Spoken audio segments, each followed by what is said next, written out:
Welcome to the channel. In this video, I will show and tell you how to see who I liked in Instagram. Please watch the video to the end. Subscribe to the channel. Put likes.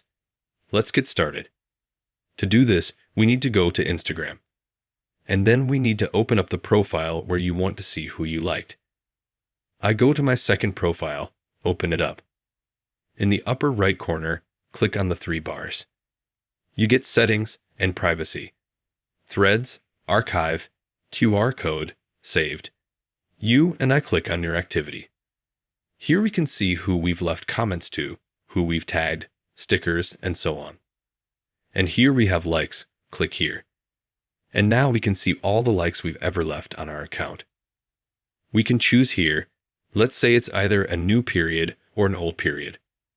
We can choose a day, a week ago, a month ago, or a year ago, and we can see the likes we've given.